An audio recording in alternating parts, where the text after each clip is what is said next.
కొత్త తెలంగాణ సీఎం రేవంత్ రెడ్డికి శుభవార్త చెప్పిన గవర్నర్. తెలంగాణ రాజకీయాల్లో కీలక పరిణామం చోటు చేసుకుందనమాట. మంత్రి అజరుద్దీన్ ప్రొఫెసర్ కోదండరాంకు ఎమ్మెల్సీ అభ్యర్థికి గవర్నర్ శివ ప్రతాప్ శుక్లా ఆమోదం తెలిపారు. గవర్నర్ కోటాలో ఖాళీగా ఉన్న ఎమ్మెల్సీ స్థానాలకు ప్రభుత్వం పంపిన ప్రతిపాదన పరిశీలించిన తర్వాత గవర్నర్ ఈ మేరకు నిర్ణయం తీసుకున్నారు.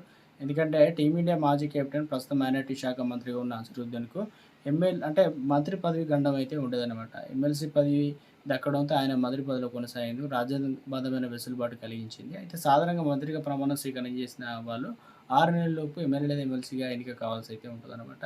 సో ఇక ప్రొఫెసర్ కోదండరాం తెలంగాణ ఉద్యమ కాలంలో జేఏసీ చైర్మన్గా కీలక పాత్ర పోషించిన సంగతి తెలిసిందే. ఆయనకు ఎమ్మెల్సీగా అవకాశం కల్పించడంతో ప్రభుత్వ మేధావులకు, ఉద్యమకారులకు పెద్దపీట వేసినట్లు అవుతుందని.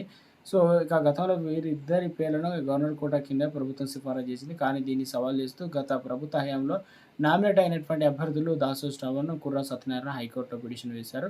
తమ నియామకాల్లో గవర్నర్ తిరస్కరించడం రాజ్యాంగ విరుద్ధం అంటూ వాదనలు వినిపించారు. దీంతో కోదండరాం, అజరుద్దీన్లను నియామక ప్రక్రియ హైకోర్టు స్టే విధించింది. వివాదంపై నెలల తరబడి కొనసాగింది. ఎట్టకేలకు న్యాయపరమైన అడ్డంకులు తొలగించడం వీళ్ళిద్దరి ఎమ్మెల్సీ అంటే అభ్యర్థిని గవర్నర్ కూడా ఆమోదం తెలిపారు. సో ఇప్పుడు ప్రస్తుతం ఏం జరుగుతుంది అంటే, సో ఇక పదవి అనేది మంత్రి పదవి ఎలాంటి గండం లేదు. కానీ మనసులో బాటును బయటపెట్టే ప్రయత్నం చేశారు. ఇక ఏదైతే ముఖ్యంగా ప్రొఫెసర్ కోదండరాం సో త్వరలోనే మరి ఏదైతే విద్యాశాఖ మంత్రి అయ్యే అవకాశాలు అయితే ఉందా, మొత్తం మీద అయితే చూడాలి మరి ఎలాంటి మొత్తానికి గుండు చెప్పే ప్రయత్నం అయితే చేయడం జరిగిందనమాట. సో ఇటీవల కాలంలో జరుగుతున్న రాజకీయ పరిణామాల దృష్ట్యా సో